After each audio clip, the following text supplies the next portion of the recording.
तर जय श्रीराम मित्रमैत्रिणींनो, जय महाराष्ट्र सर्वांना. सो आज मी फायनली आत्ता नाच का घुमा बघून परत आलेलो आहे. जस्ट जेवण झालं माझं आणि I must tell you guys, it's a must watch. Naach Ga Ghuma ही एक कम्प्लिटली आपल्या रेग्युलर ऑडियन्सला रिलेटेबल असलेली स्टोरी आहे. खूप सुंदर निभवली आहे सर्वांनी. Mukta Barve, Namrata Sambherao, hats off Namrata Sambherao. सर्वात टॅलेंटेड ॲक्टर्स कोण असेल आपल्या मराठी इंडस्ट्रीत सध्या तर त्या नम्रता संभेराव आहेत. शी जस्ट शाईन्स थ्रू आउट दिस एंटायर मूवी. म्हणजे त्यांचं काय वादच कोणी घालू शकत नाही. इतका मस्त रोल निभावला त्यांनी मोलकरींचा.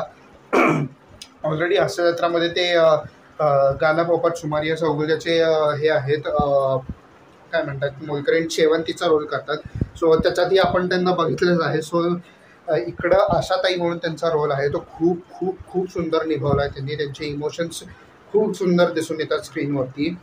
ओव्हरऑल डायरेक्शन, रायटिंग वगैरे सगळं छान आहे. मधुगंधा कुलकर्णी जे स्वतः याच्यात आहेत कोस्टार म्हणून, त्यांनी स्वतःहून हा लिहिलेला आहे हा चित्रपट.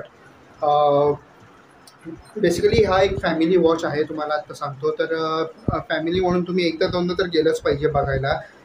आणि तसं बाकी ओव्हरऑल चित्रपट चांगलं, सगळं चांगलं आहे.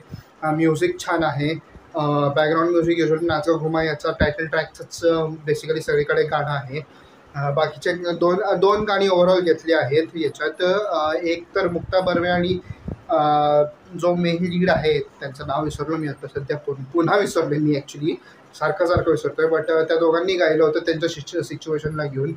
अँड पण खरं सांगायचं तर सॉंग्सला जरा टायमिंग खास एवढं नाही आहे जितकं एक्सपेक्टेड होतं तेवढं. कारण तुम्ही अल्बम यूट्यूबवरती जाऊन जर का सुबंध गाणं ऐकलं, एक गडबडीत म्हणून एक गाणं आहे, तर ते ओव्हरऑल पूर्ण गाणं खूप सुंदर आहे.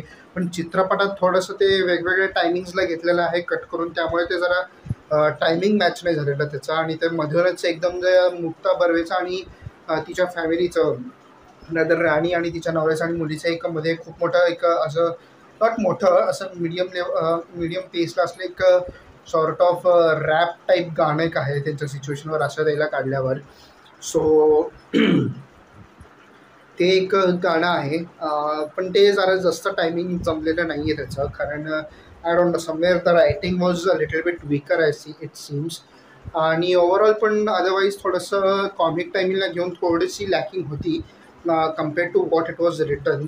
आय थिंक थोडा असं बेसिक लेवलला गेलेला चित्रपट आहे खरं सांगायचं तर. अगदीच जो बायपण भारी देवा या लेवलला जो चित्रपट लिहिला गेला होता, त्याची जी स्क्रीन प्ले होते, त्याचे जो कॉमिक टायमिंग होता, इमोशन्सचा जो अप्स अँड डाऊन्स होते, त्याच्या एवढं इतकं टायमिंग नव्हतं याच्यात. सो ते एक थोडासा मायनस पॉईंट आहे अदरवाईज. पण खरं सांगितलं तर ओव्हरऑल खरंच रिलेटेबल चित्रपट आहे. तुम्ही सर्वांनी जाऊन चित्रपटगृहात बघितलंच पाहिजे कंपल्सरीली. या चित्रपटगृहांसाठी बनलेला परफेक्ट सिनेमा आहे, सुंदर आहे, सुंदर स्टोरी आहे. सर्वांना सगळे आपल्याकडे जे मेड्स वगैरे येतात, जे कोण येतात ते सगळे म्हणा, middle class families, upper middle class families, सगळ्यांना सुपर रिलेटेबल आहे, सुपर रिलेटेबल स्टोरी आहे. सो बघणं तर कंपल्सरी आहे. अदरवाईज ओव्हरऑल मी आत्ताच बुक माय शोवरती जाऊन याला रिव्ह्यूसुद्धा दिलेला आहे. त्याला मी 9/10 रिव्ह्यू दिलेला आहे. -1 स्टार फॉर थोडंसं कॉमिक टायमिंगचं, जसं मी सांगितलं, मायनस होतं. आणि कशाला म्हणतात बरं, कॉमिक टायमिंग आणि ते मध्ये जी 2 गाणी सांगितली तेव्हा त्याच्यात थोडासा मायनस पॉईंट होतंच. सो त्याला मायनस करून 9/10 दिलेला आहे. But otherwise it was brilliantly done movie. आणि Namrata Sambherao, you just outshine in to this movie. You are fantastic, you are brilliant, you are amazing. तुम्हाला खूप खूप खूप शुभेच्छा. तुमचं फ्युचर खूप चांगलं आहे मराठी इंडस्ट्रीमध्ये. तुम्ही खूप काय काय करू शकता. तुमच्यात प्रचंड टॅलेंट आहे. तुम्ही असे वेगवेगळे कॅरेक्टर्स खूप सुंदर निभावता.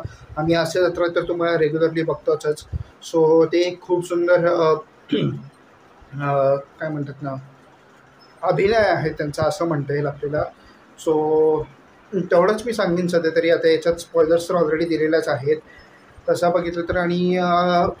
आणि दुसरं म्हणजे सुकन्या मोने आणि त्यांचे जे दुसरे आहेत, त्यांचे परत नाव विसरलो, एव्हरी टाईम विसरतो. ते चिओची चौकामध्ये ललित प्रभाकरच्या आई दाखवल्यात, तर त्यांचाही रोल खूप सुंदर. दोघंही आयांचा रोल निभवतात, खूप सुंदर निभवला आहे. ईशा डेचा ॲपियरन्स आहे. विनोदाचे नावे फंडे ईशा डे.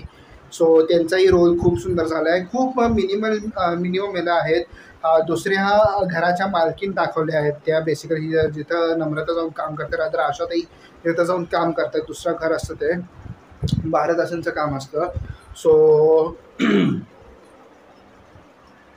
तिचाही खूप छान रोल झाला आहे. खूप मिनिमल आहे पण त्यांनी म्हणजे कॅरेक्टर जे पकडले ना खूप व्यवस्थित पकडले. खूप व्यवस्थितपणाने त्यांनी असं ते स्वतःला असं एक टिपिकल अप्पर मिडल क्लास फॅमिलीच्या हाऊसवाईफ आहेत ते असं त्यांनी not housewife rather working woman असतात सगळ्या. सो ते खूप दाखवलेलं आहे, खूप सुंदर दाखवलेलं आहे. आणि ह्याच्यातनं मेसेज ही आमच्या चित्रपटातून एक खूप सुंदर दिलेला आहे म्हणजे की मोलकरीण जे आपल्या घरी कामाला येतात, कामाला बायका ज्या येतात त्यांच्या घरी काय परिस्थिती असते, ते कसे जगतात, त्यांची फॅमिलींना ते कसे पुरवतात सगळं, त्याचंही खूप शॉर्टमध्ये दाखवले पण खूप इमोशनल ह्याच्यात दाखवलेलं आहे. आणि ते म्हणजे खरंच मला भारावून आलं जेव्हा आशाताईंचं घरची सिच्युएशन ती कशी दाखवली गेली आहे. सो सॉरी, म्हणजे खरंच ते एक खूप मोठं इमोशन आहे. आणि एक सत्य परिस्थिती खरं सांगायचं तर आहेच. आपल्या आजूबाजूच्या कामाल्या बायकांची किंवा बरंच कष्ट करत असतात, खूप धावपळ असते स्वतःच्या घराची, स्वतःच्या घराची तर आवराआवरी धावपळी असते. परत तेच कामं दुसऱ्यांच्या घरी जाऊन पण करा, पण त्याच्यात सुद्धा टायमिंग्स पाळायचे असतात. हे असतात प्रत्येकाच्या घराची काही ना काहीतरी हे रिक्वायरमेंट असते. सो ते पण फुलफिल करणं अवघड असतं कामाल्या बायकांना. सो हे एक सोशल मेसेज द्यायचा खूप सुंदर प्रयत्न केलेला आहे. आणि एक तर म्हणजे ना कामवाल्या बायकांना, आपल्या सगळ्या कामवाल्या बायकांना खूप खूप रिस्पेक्ट आणि खूप खूप हॅट्स ऑफ आहेत की एवढं कष्ट करतात ते आणि आपले जीवन जगतात. खूप स्ट्रेस असतं त्यांच्याकडे, खूप स्ट्रेस असतं. आपण middle class family, upper middle class families आपल्याला वाटतं की आपणच सर्वात स्ट्रेस्ड आहोत, आपल्याकडेच खूप कामं असतात, आपणच खूप टेन्शनमध्ये असतो. पण नाही, खरं टेन्शन काय असतं, खरं डिप्रेशन, खरं स्ट्रेस, खरं वर्कलोड काय असतं, कसं असतं ना ते यांच्याकडून शिकतो आपण. ह्यांच्याकडून आपल्याला त्याची जाणीव होते. सो याचा एक खूप सुंदर मेसेज दिलेला आहे. तो तर विदाऊट फेल त्यांनी खूप सुंदर पार पडला हा मेसेज, ह्याच्यात काही कमी नाही. आणि तसं बाकी तर नॉर्मलच मूवी होती. So hats off, great great job, brilliantly done, perfect casting होती. एकमेकांना खूप शोभून दिसलेत सगळेजण, खूप छान रोल निभावला आहे. इव्हन ती मायरा म्हणून जी मुलगी आहे, राणी आणि आनंदची मुलगी दाखवली आहे यात, सायली नाव आहे तिचं यात. सो तिने पण खूप छान रोल केला आहे. प्रॉपर त्यांची मुलगी शोभलेली आहे. तिने पण तिचे नखरे, टिपिकल एक 5-6 वर्षाची मुलगी कसे नखरे निभावते ते खूप सुंदर दाखवलेलं आहे. खूप छान प्रकारे तिने काम केलेलं आहे. तिला पण खूप खूप शुभेच्छा तिच्या आयुष्यासाठी, तिच्या फ्युचरसाठी. तिचं खूप ब्राईट फ्युचर असो, तिला शुभेच्छा याच्यासाठी. सो विथ दॅट सेड एवढंच मला म्हणायचं आहे. त्याच्यावर म्हणजे अजून काही सांगण्यासारखं नाही आहे. खूप आय मीन नॉर्मल सिनेमा आहे हा, असं काही वेगळं फार मोठं भन्नाट काही कन्सेप्ट नाही आहे यात. जे रेग्युलरली घडतं प्रत्येकाच्या घरात तसंच घडलेलं आहे, तसं वेगळं काही नाही. So that's it from my side.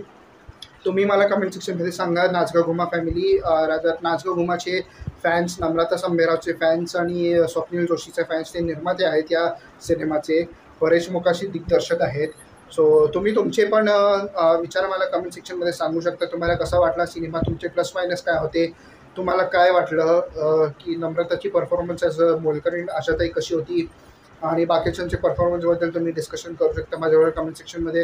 With that said, thank you so much for watching this video. जय श्रीराम, जय महाराष्ट्र, सी यू अगेन.